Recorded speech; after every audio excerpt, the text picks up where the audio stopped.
Good. All right, cool. So we'll get started. Spring training in South Jersey. All right, here is the map of our great state of New Jersey and all of the sites that spring training, Major League spring training has occurred over the years. I'm not going to talk about all of them, but I'll briefly touch on the Yankees in 1943 had spring training in Asbury Park, New Jersey. The Brooklyn, at the time that they were called the Bridegrooms, practiced in Allaire, New Jersey, which is really Wall Township, in 1898. The New York Giants practiced in Lakewood, New Jersey for about 5 seasons. And then the three I'm going to talk about today are the Boston Red Sox in 1945, who practiced in Pleasantville, New Jersey, and the Yankees in 2 seasons, 44 and 45, practiced in Atlantic City, and my beloved Phillies in 1898 practiced in Cape May, New Jersey. You can see there's 2 distinct times there. One, obviously, the mid-40s, signifying World War II, and the end of the 19th century, the 1898 time period. I didn't really have a take on why that specific time period there were so many teams in New Jersey, but I'm going to cover the Phillies in 1898 coming up here. So as you can see there, I just kind of drew in. There is a South Jersey, and there is a Central, and there is a North. And since we are the South Jersey chapter, we're just going to stick to the 3 there. But I think the other 3 sites, if somebody wants to do a research project, I found some really good info on the Asbury Park and Lakewood subjects too, so feel free. All right, so let's set the stage. I'm sure everybody remembers the 1897 Major League season, but there was only one Major League, and that was the National League. The American League wasn't recognized yet. But 1897, the Boston Beaneaters took the pennant, 93 wins and 39 losses.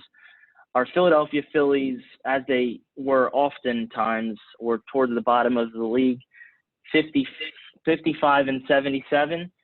And just take a look at the cellar dwellers, St. Louis Browns, who actually in their history were worse than the Phillies and somehow didn't play a full 162 games and still managed to lose 102 games and only won 29. They finished 63 and a half games out. I think that's just staggering. So anyway, some highlights from the 1897 season.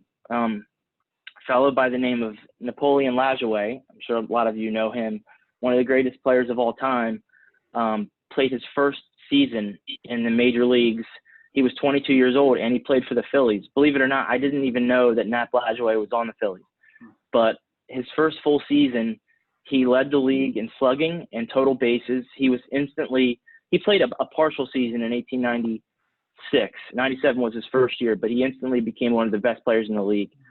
Also that year, this was manager George Stallings' first year. He only managed 2 years for the Phillies, 1897 and 1898. And another star of the team was Sam Thompson, who was at the end of his career, but he only played 3 games due to an injury. But a lot of people thought that it was because he didn't get along with the manager, George Stallings, who really wasn't a player manager. He was kind of a mean guy, mean-spirited guy. So let's set the stage. Cape May, where the Phillies practiced in 1898. At the time, the major league clubs, every year they were going somewhere different. They didn't have a home like the Phillies have Clearwater now. And they didn't really travel too far south. You know, they didn't have as much money as they had now. It wasn't big business. So a lot of times they would practice in the city or town that they played in. Sometimes they would go a little bit south, but it was never really, you never knew what was going to happen. Every year was a different year. 1898, the Phillies owner, John Rogers, one of their owners, he was the owner when the Phillies were an expansion team in 1883. 1898 comes along, and he actually, rumor was that he had a shore house in Cape May. So as many of the rich people still do.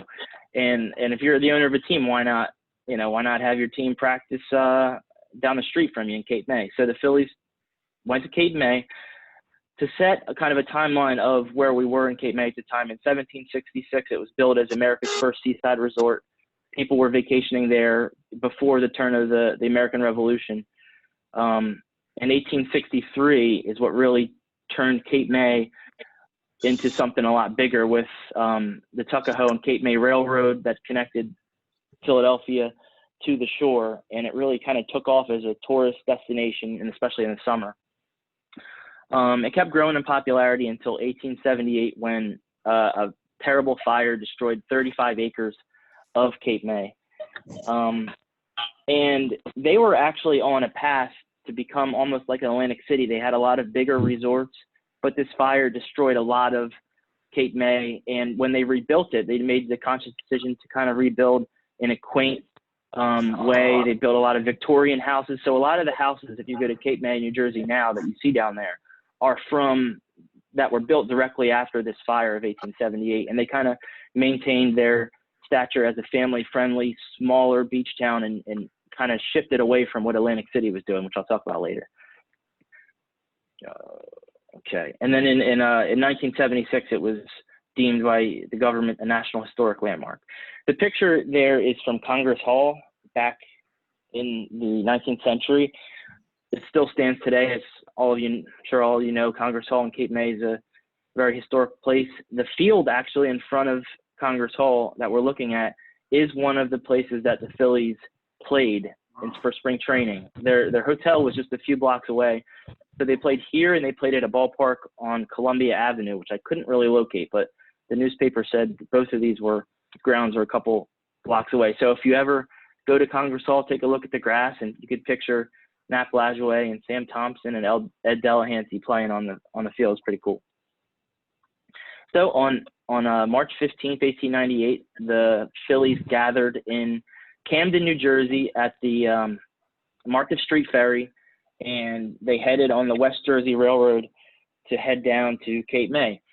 And Philadelphia, if you look at this map, I don't know how well you guys can see, but they basically passed through South Jersey towns, Pittman, Glassboro, Franklinville, Malaga, Newfield, Vineland, which is kind of where I grew up and where my dad grew up. So it's kind of cool thinking that the Phillies, made their way down. And as they made their way down, a lot of stops, people knew that they were coming. And a Philadelphia Inquirer writer said that South Jersey was more interested in the team than Philadelphia itself. They really were excited to see the team pass through South Jersey. Another reason I want to mention that the teams chose to stay up north for spring training is the managers thought that their pitchers, if they were going to start the season up north, that it was better for their arms to get acquainted in cold weather than, go down south, have warm weather, and come back up north. They weren't scientists, they weren't physicians, but for some reason that's what they thought was best. So that was one of the things they hinted at. Okay, this is where the Phillies stayed. It was a hotel called the Aldine, which is no longer standing, but this is a picture of it in 1906. The Phillies had the top floor. They had the penthouse suite. They brought along a trainer with them. There was a steam room there. As you can imagine, in March at the shore, they had some bad weather. Some days they couldn't get out to practice, so they played a lot of pinochle and checkers. And also, spring training at this time was only 2 weeks long. Now it's a big business, like I said, in 5 to 6 weeks. But they were, in and out 2 weeks. And a lot of that was just guys coming in the off season from their off season jobs, getting back into shape, running. A lot of them were overweight, sweat out all the alcohol. It was a lot different than it is now. This is just an aerial of today. This is the block of where the Phillies stayed at on the corner of Decatur and Columbia Street, it was raised and now is a Presbyterian church, and there's a parking lot there. Interesting thing, a couple of the properties surrounding there are hotels or motels that actually are from the era of when the Phillies played there. They're still standing, including a bed and breakfast right next to, the name escapes me. I think it was the Queen Elizabeth or the Queen Mary. I don't know if anybody ever stayed there, but that's still standing. You can see a couple blocks to the west is Congress Hall, and where the lawn was is now a big swimming pool, part of the outfield.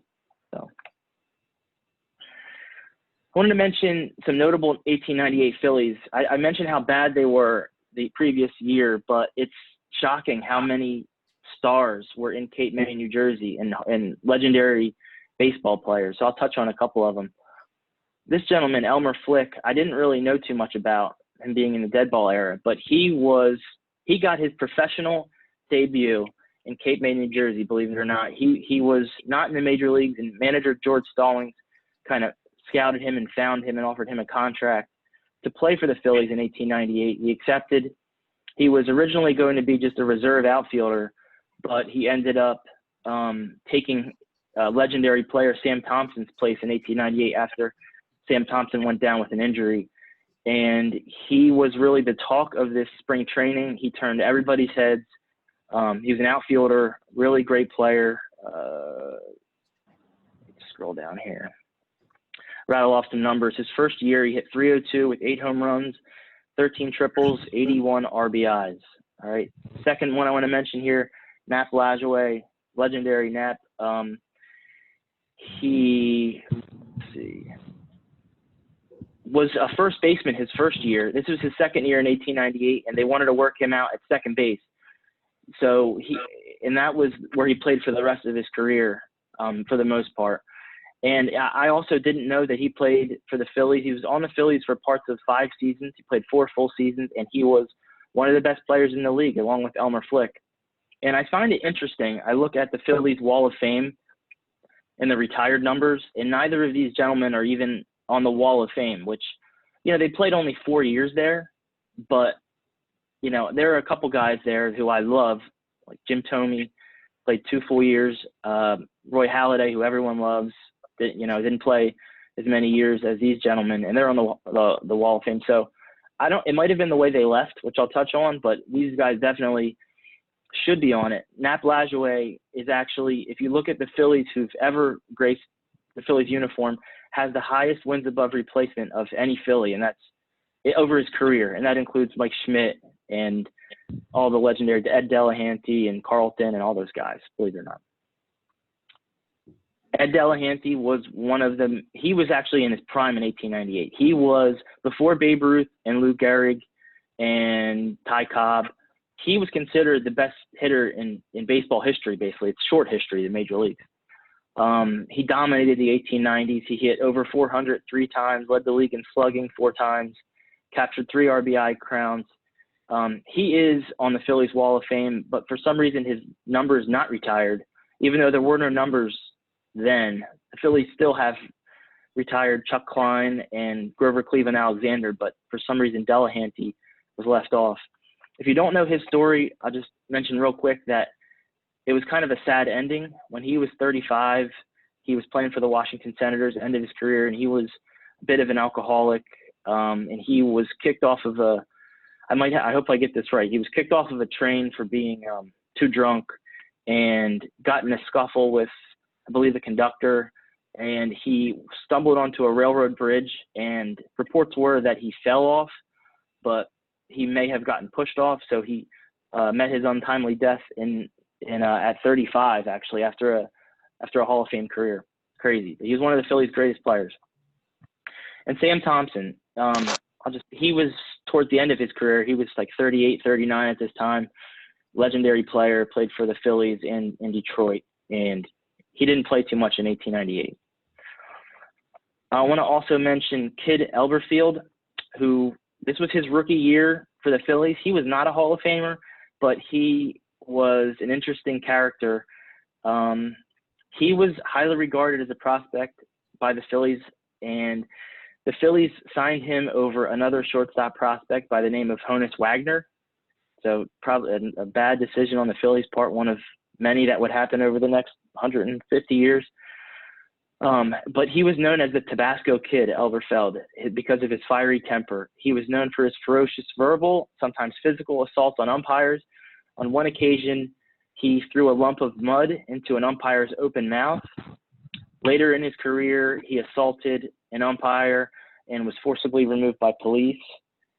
In this year, his major league debut was delayed because of knee injuries that were caused by a bathtub fall in the Cape May Hotel in the Aldine. So he only played 14 games for the Phillies, but he went on to have a long MLB career, was pretty much an average player, good fielder, but yeah, interesting guy. The manager was George Stallings. His claim to fame was he won the only World Series for the Boston Braves in 1914. And also he was one of the men responsible for bringing baseball back to Montreal in the International League before he passed away, and that team would eventually break the color barrier with Jackie Robinson. So some of the headlines that I gathered from the Philadelphia Journal, you can see here, kind of cool. I was able to pick through some of the papers. Ball players reporting Nap Lajoie to play second base this year. 18 of the Phillies, of the 21, showed up. 3 men failed to show up. Lajoie was one of those men. After 1 year, this shows you what kind of confidence he had. He held out for, there was 2 different reports.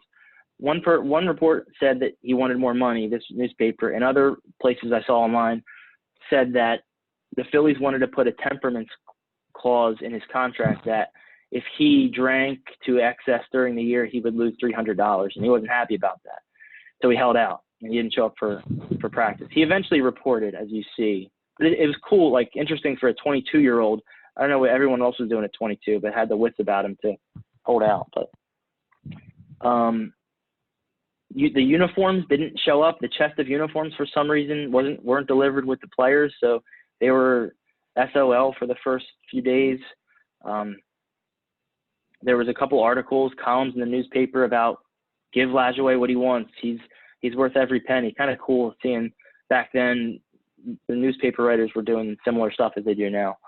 The Phillies' first game, they didn't scrimmage any other teams, but I saw this in the newspaper. It said the Phillies beat the Yankees 18-6 in 7 innings.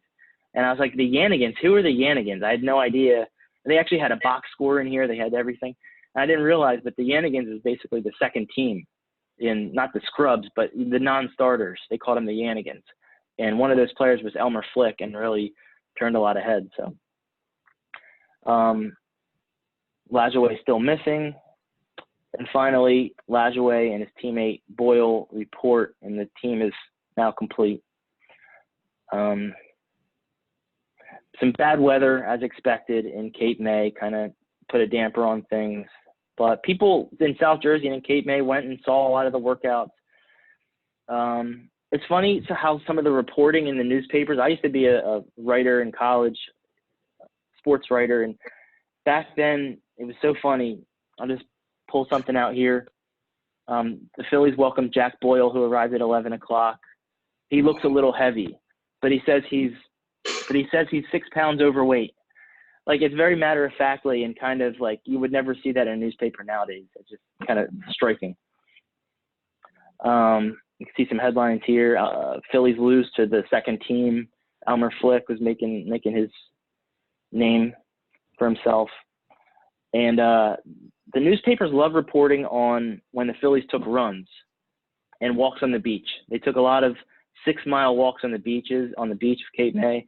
They ran basically from the hotel to the playing field, back and forth, and that's what they reported on. You see that the last headline here, on April 1st, it was too cold for playing, and the men took a long run. So pretty enthralling reporting there. All right, so what happened in 1898 after camp closed? You could see the Phillies played above 500. They were 78 and 71. St. Louis Browns somehow lost more games, and they lost the year before, 111. But all in all, another middling season for the Phillies. Another all-star year for Nap Lajoie at second base. Ed Delahanty and Elmer Flick also really had great years. So before I jump to the other spring training site, I want to talk about what happened to this team in particular and why Elmer Flick and Nap Lajoie kind of faded from Philadelphia memory. Is the Phillies owners were known to be very cheap in the day. And as we know, with the reserve clause, they didn't really have many options. So Nap Lajoie and a few other teammates decided they went out of here. They threatened to leave a couple times. They finally did. They signed with the American League Philadelphia, Crosstown Philadelphia A's. And at the time, they weren't a major league. But the Phillies were so upset by this that they filed an injunction. They obtained an injunction from the Pennsylvania Supreme Court, and it prohibited any player under contract with the Phillies from playing for another team in the state of Pennsylvania. So they couldn't play for the A's anymore. So what Nap Lajoie and the other guys said, okay, screw it. We're going to go play for the Cleveland Spiders, which later became the Cleveland Naps, named after Lajoie, and later became the Indians. So in which Elmer Flick and Lajoie played the greatest years of their lives in the American League for the Indians.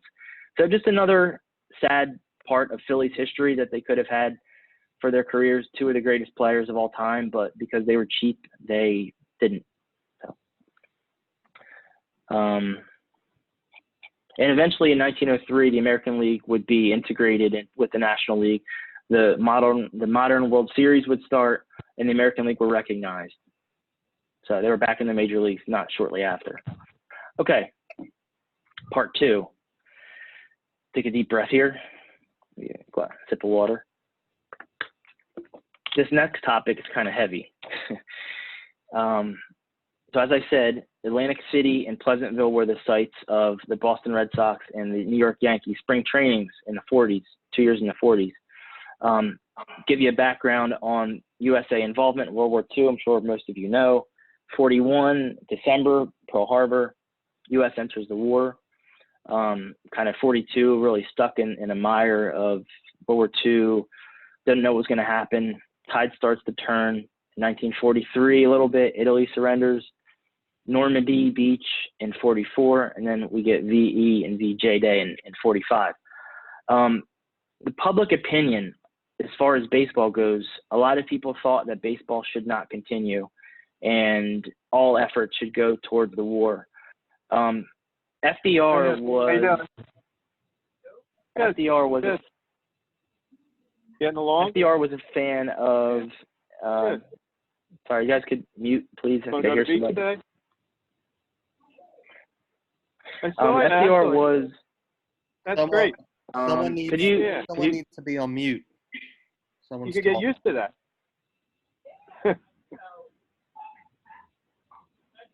Okay. So in World War II, right. FDR was a baseball fan, and he talked to Calvin Griffith of the Senators, who was actually the owner, and he was kind of a lobbyist for baseball. And he went to the White House, and they talked through, and FDR said it was important that baseball continue through this time for the troops, for America, for the morale.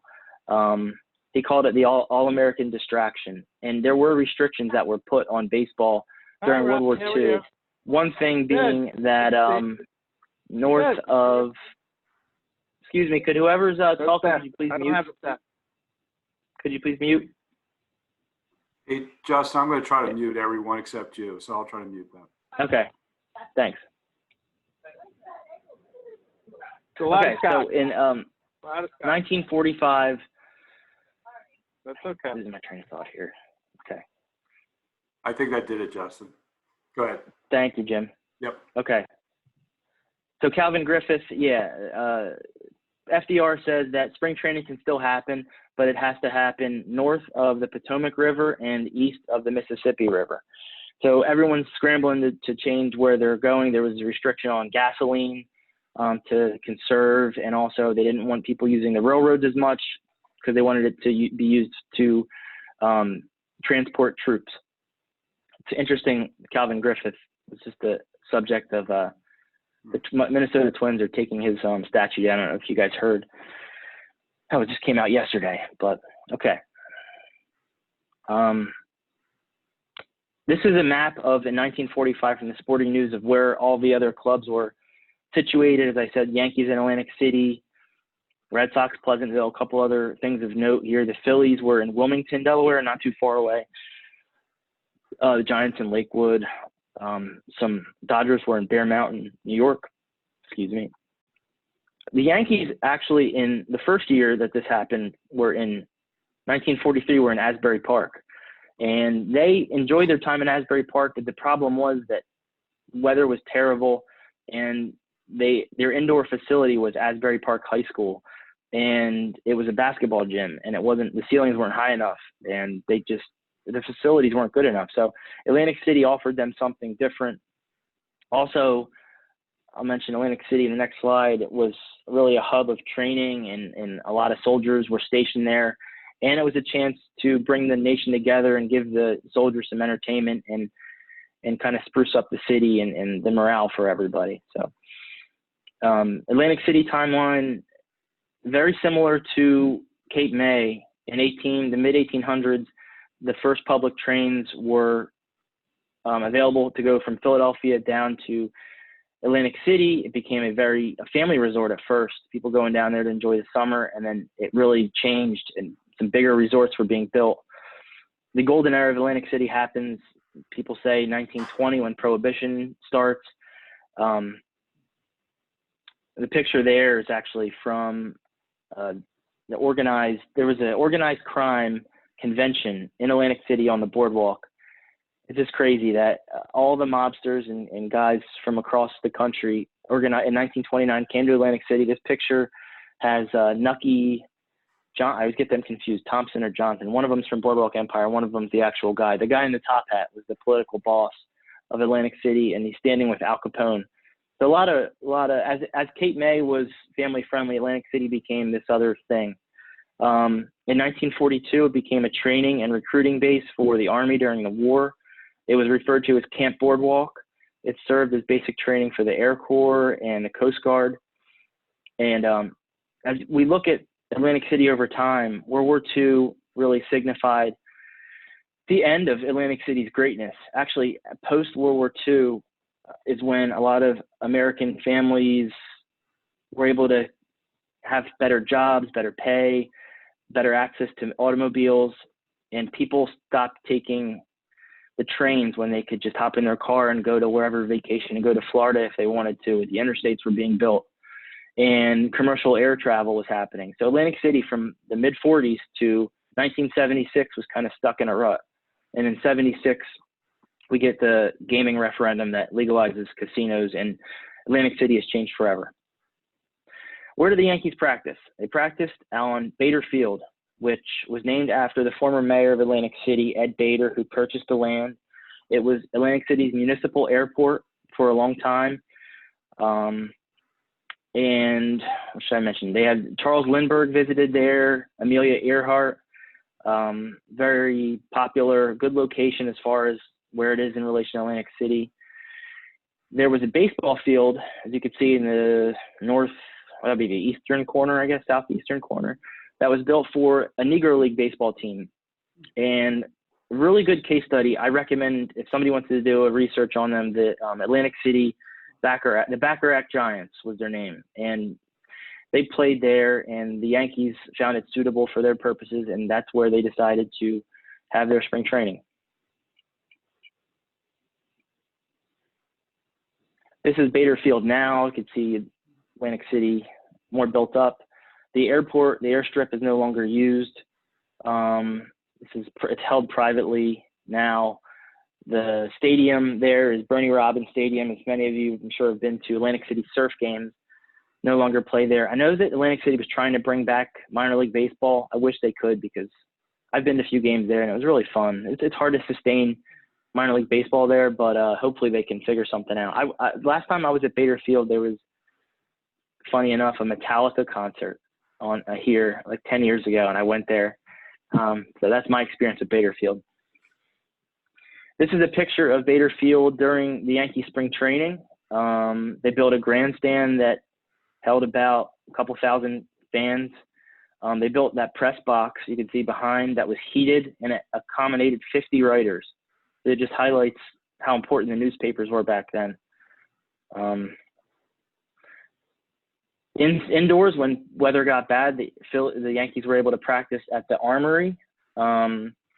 They brought in 6 inches of soil to simulate, I guess, what an infield would feel like to the infielders. They spent a lot of time here during the winter of 1944, which was kind of rough. The Armory still stands today. You could see it there, kind of a historical landmark, but in the last I could see, 2009, it was converted to a youth recreational center. I don't know what became of that, but the Yankees also practiced a little bit at Convention Hall. They did a lot of stuff with the troops for morale. They had some competitions. They tried to hit the 137-foot high roof as part of a promotion. A lot of times that was part of the reason why they were down there. As far as the Red Sox, in 1943 and 44, their spring training was in Massachusetts, Medford, Massachusetts, and they had just terrible luck with the weather. And I guess they thought moving a little bit south would be better for them. So they chose to really shack up with the Yankees, and they ended up staying in Atlantic City, playing in Pleasantville at the high school, Pleasantville High School, their baseball field. It overlooked the bay. It had a grandstand that accommodated 500 fans there. This is an aerial view of Ansley Field, as it was called. This was where it was located. The high school was located there. It's now vacant. It's a commercial development is, I think, proposed to happen now. But you can see here's Route 40. So Route 40, you head into Atlantic City. They're only a few miles away from where the Yankees are practicing. And this is the old Pleasantville High School. As far as lodging, the Yankees stayed at the Senator Hotel, which was pretty nice for the time. It's no longer, it was built in 1930. It's now demolished. The Red Sox stayed at the bigger and more beautiful, more ritzy Claridge Hotel, which is still standing. It was also built in 1930. It's now owned by the Radisson and had many famous people stay there, including Marilyn Monroe in the 1950s. Map of Atlantic City, just so you can kind of get your bearings. The Red Sox were here. Claridge is still there. The Yankees were a few blocks over. This little red cross was England General Hospital. It was a military hospital for troops that were recovering from injuries overseas. And both the Red Sox and the Yankees spent a lot of time there visiting injured troops and doing some goodwill efforts. The triangle up here is where the armory was, where they practice indoors. Bader Field, the airstrip over here. And if you head up Route 40, Pleasantville was just a short jump away. Here's Google Maps. If you drive there now, it takes 8 minutes to get from Ansley Field to Bader Field. And that's in 1945, there was a restriction not only on where you could practice, but the commissioner did not want any travel between camps. So the Yankees and Red Sox literally could only scrimmage themselves. And they didn't even use cars. They used streetcars that were on Route 40 to go back and forth to kind of, there was a lot of public opposition, I guess, to baseball being played. So baseball tried to do as much as they could to be a part of the war effort and be a part of the solution and not look like they're, high and above everybody else. All right, this next slide, I'm hoping this is going to work. It might take a few seconds to load. It's a video. I found a video of the Yankees playing in Atlantic City from YouTube. So just bear with me here. I was thinking about getting a trivia question for everybody during this, but I did not come up with anything. You guys get to stare at my face for a little bit.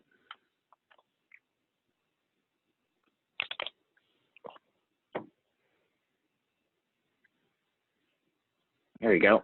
All right, let's see.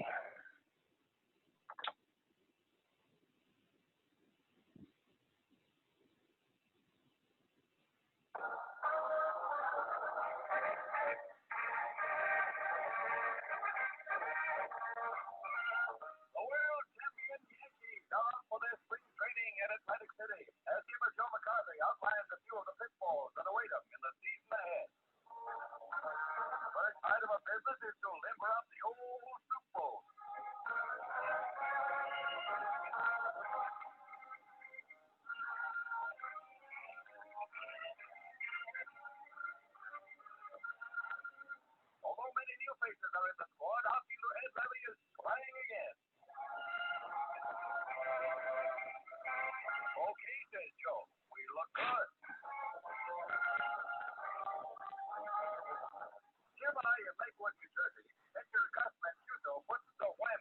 implements for the New York Giants, who wound up in the cellar last season.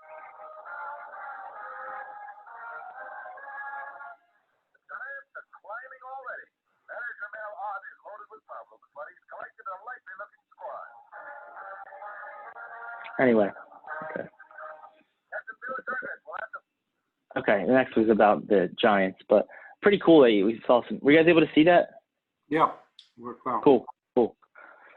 Okay. Yeah, so you saw Bader Field there and some footage, Joe McCarthy. So speaking of who was there in Atlantic City and Pleasantville, you think of the Yankees and you think of the Red Sox in the 40s, and we think of star power. You know, that's where it was, stars of the 40s. And really, it wasn't the case. The Pinstripes were there, the Red Sox were there, but it wasn't as star-studded as even the 1898 Phillies were in Cape May. By 1944, a lot of the stars were already serving in the military or contributing to the war effort and not playing. You can see this graph here. In 42, there was only 50 baseball players in active military, including two most notable, Bob Feller and Hank Greenberg. But by 43, 44, and 45, by 45, there was almost 400 men in the military. And if you do the math, there was 640 active baseball players on major league rosters. So that's well over half of the league was not playing in the war effort. So two most notable players here, obviously Joe DiMaggio and Ted Williams. Joe DiMaggio was actually stationed in Atlantic City for a short bit. The Yankees of the war era, right? The 42 Yankees had some huge stars: Bill Dickey, Joe Gordon, Frank Crosetti, Phil Rizzuto, Joe DiMaggio. That year, they won 103 games, lost in the World Series in 5 games to St. Louis. But you go into 1943, they lose Rizzuto, DiMaggio, and Tommy Henrich. 1943, they have some guys fill in for them. They still have some pretty good players in Joe Gordon and Bill Dickey.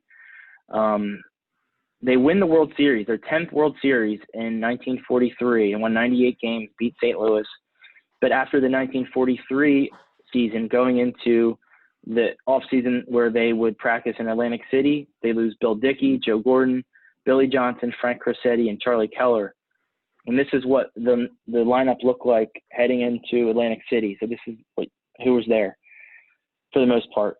I'm sure most of you don't. Maybe you know Johnny Lindell. I don't know a lot of these names. I know the Stuffy Sternweiss and Nick Etten are probably the best players on the team, but that was the Yankees. And as far as the Red Sox, they were similarly hit hard. In 1944, really they had Bobby Doerr and Bob Johnson, but their team was kind of slim. They were a 500 team. They had already lost Ted Williams, Johnny Pesky, Dom DiMaggio to the war, and then after 44, they would lose Bobby Doerr as well. Guys that were on major league teams were usually people that were too young to be drafted, which I believe it was between the ages of 20 and 37. And then a lot of elder guys that were over 37 hung around and played, or it was guys that got exemptions, so that were 4Fs that were ruled unfit to play for a physical reason or some other reason. Red Barber put it that anyone who was breathing basically was in the war effort. So baseball was it was different. It was almost like the minor leagues. As you can see, this was the 45 heading into Atlantic City, Pleasantville, their lineup. Not a lot of household names. The best player was Bob Johnson, who made his name with the Philadelphia A's, but he was at the end of his career. He was an older guy. There were a few notables in camp that I guess you could say were like celebrities. Eddie Collins, Hall of Famer of our Philadelphia Athletics, was at the time general manager for the Red Sox. So he was in Atlantic City. And probably the two biggest stars were the two managers, Joe Cronin from the Red Sox, Hall of Famer, and Joe McCarthy, Hall of Famer for the Yankees. Ed Barrow was also there. He's the general manager for the Yankees. Him and McCarthy, it was kind of the end of their run. They were the linkages to Babe Ruth and Gehrig's era, but they were just about finished their great run with the Yankees. And also, I should mention Paul Wainer, Big Poison, was about 40 years old, past his prime, but another one of the guys Yankees just brought in as a warm body, but definitely was a legend of the game and went to spring training with the club. Just some headlines from 44 in the Yankees, and this comes from the Sporting News. Champs were stunned as Gordon follows Dickey to service. The Yankees training camp was like a recruiting station, less like a baseball camp. Interestingly enough, the Yankees charged admission for workouts, and they didn't take a penny of it. It went to the Red Cross. It's pretty interesting. They charged money for they reduced prices for troops, and injured troops were free. But even now, if you go to a workout in Clearwater or wherever, workouts are generally free. So back then, it's interesting that the civilians had to pay, but it was for a good effort for the war. They played on Easter Sunday. They had fans of ranging from 2,000 to 3,000 fans. In 44, they scrimmaged out of town clubs like the Giants. At the end, everyone said that the stay was pleasant in every way. The hotel was fine. The food was splendid. Weather not too bad. Armory helped a lot, and they're going to come back in 45 if Kennesaw Mountain Landis bars the majors out of Florida again, which he did. There's a program from the 1944 spring training, Atlantic City. And please bear with me. When I was doing my research, I was doing it through the Sporting News off of SABR's website, and I came across this column from Dan Daniel, baseball writer, and I just want to share it with everybody because me being a writer, I thought it was just great. It was funny and touching about World War II. So Over the Fence by Dan Daniel, a visit from Lieutenant Forster, who used to write sports for the Old World in New York. Come on over to the Reclamation Center, to the hospitals here, and talk to veterans who have come back from combat wounded, he invited. Come over and hear men who were hurt bombing Germany, who were wounded in the Italian campaign, tell you about baseball. Come over and hear these veterans say that if it means deferring ball players in order to keep the major leagues going, they would favor deferments. Come over here and hear these wounded holler for sports.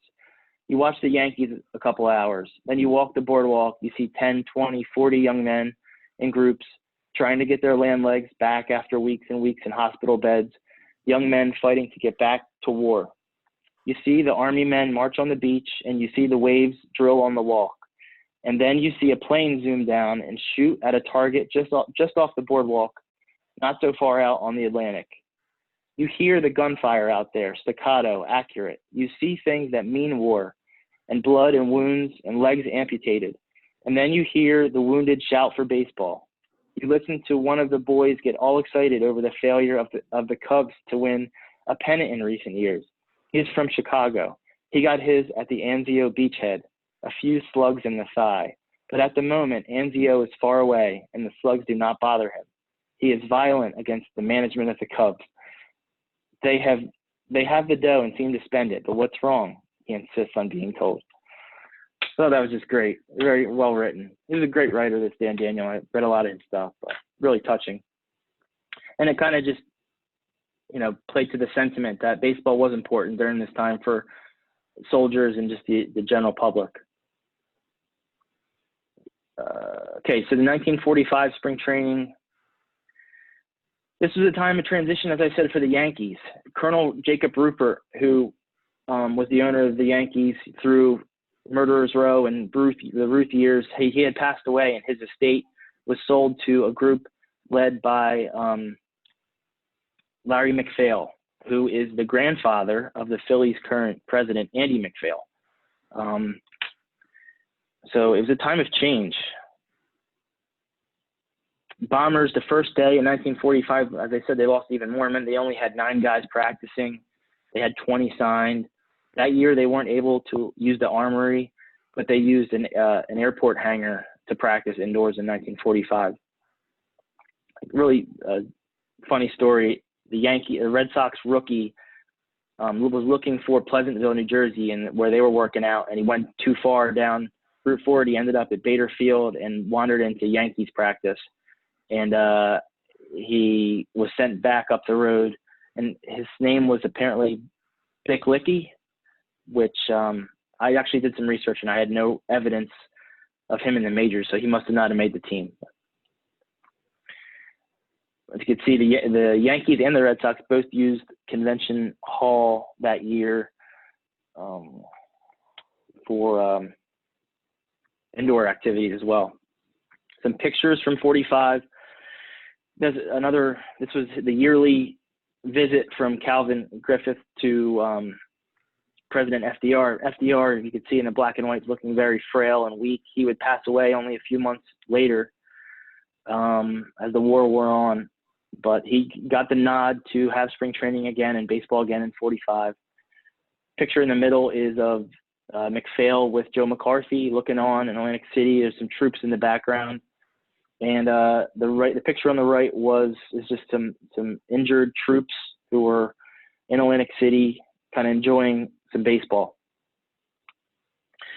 As far as baseball goes, the Yankees and Red Sox are only exhibitions. They scheduled 9 games against each other, and they called it the Seashore Series, or a newspaper called it the Black Horse Pike Series as well. Kind of cool.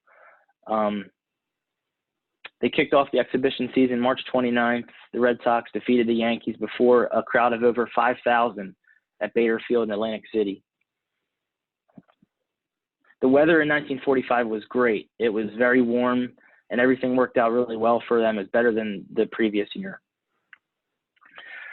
This is a picture of the Red Sox at Pleasantville. Pretty cool. Joe McCarthy has been handed the key to the city from the mayor of Pleasantville. You can see in the back, Pleasantville High School. Actually, if my dad's still on, I'm going to ask him if he ever played at Pleasantville High School. I wonder if this was their high school park back in the day. But anyway, the end of the series was that the Red Sox won. They only got in 8 games. And the Red Sox won 5-3. They drew more than 12,000 fans between the two parks, and the crowds were brimming with servicemen. This is just, I'll share this real quick. There's a gentleman, the aftermath of spring training, I guess, a gentleman from Pleasantville named Claude Larned, who the picture on the top right is, he owned a gas station. And I guess back then you would put your name on the gas station because his name's up there. But he was a former college baseball player. He had some experience, and he heard that the Yankees and Red Sox were practicing in Pleasantville and Atlantic City, and he showed up, and they were looking for guys. So the picture to the right is him. He played both springs, helping out, working out the pitchers, and pretty cool story. Found it in the Courier Post. But just to give you an idea, in 1944, the average major league team had 10 4Fs on its roster, so 10 exempt guys that were exempt from the war, which explains, I said I'd talk about the St. Louis Browns again. The St. Louis Browns had 18 4F exempt players on their team in 1944. So they had more players back than everybody else, which tells the story of why the St. Louis Browns in 1944 would win their only pennant. They won the pennant in 44 and they lost the World Series, but it's funny that they were the laughing stock for most of their existence, but they had kind of a competitive advantage here.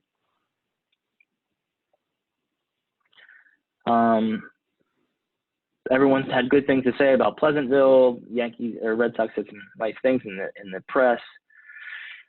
Okay, I'm finishing up here. The aftermath of 1945. Eddie Collins, as I said, was the general manager at the time. 10 days after the Red Sox left Pleasantville, they decided that they didn't decide. They were pressured by members of the media to work out 3 Negro League stars, or not stars, actually players, because the one player was only a couple weeks old in the Negro Leagues. So in Fenway Park, they decided to have a tryout for Jackie Robinson, Sam Jethro, and Marvin Williams of the Philadelphia Stars. There's Jackie there, and it was more of a publicity stunt than anything. Joe Cronin and Eddie Collins never really had any, they never thought they were going to give Jackie a job. And it's interesting because this happened 10 days after Pleasantville, and I thought to myself, how cool would it have been, even though it didn't turn out well, for him to work out in Pleasantville. But as we know, the story is that the Red Sox were the last American League team to integrate. And I mean, if you look at 1945, they could have used Jackie Robinson because American League standings, they finished at the cellar of the American League, but I guess they just didn't need him. I guess they were that good. But there's the standings in 1945. The Yankees, middle of the pack, Red Sox, bottom. The World Series would be the Detroit Tigers and the Chicago Cubs, arguably one of the worst World Series of all time. A lot of people say, a lot of errors and just scrubs, pardon my French. But the Tigers would win the World Series that year. And for the Yankees, they actually had some successes. Stuffy Sternweiss won the batting title, and Nick Etten won the RBI crown with 111 RBIs. I found out that Nick Etten went to my alma mater, Villanova, the other day. So congrats, Nick. Wrapping up here, a couple other, I think, would be great topics for people and stuff out there. Professional baseball in Atlantic City. Like I said, the Bacharach Giants played in Atlantic City. They actually made the Negro World Series one year. Did not win, but they were very competitive. They had one of the greatest Negro League players of all times for a few years in Pop Lloyd. Also, Atlantic City Surf were around for 10 years before they kind of ceased operations. That was pretty cool, too. It might be a good idea for a topic for somebody. So hopefully Major League Baseball can come back and we can get some baseball down back in South Jersey as well. And I'll open it up to any questions. This is just a picture of the servicemen on the boardwalk here in front of a theater or something. So. Hey, Justin, that was awesome, man. So two things. One, I know some of you may have gotten notice that this meeting was for an hour. I mean, we can continue, as far as the Zoom. So please stay on as far as any questions. And the other thing, Justin, I'm going to stop the recording now and not have the questions, because I think we got a pretty good pool here. But just wanted to, again, thank you. But as you said, let's open up to other questions. Hey, Justin, it's Anthony. That was a great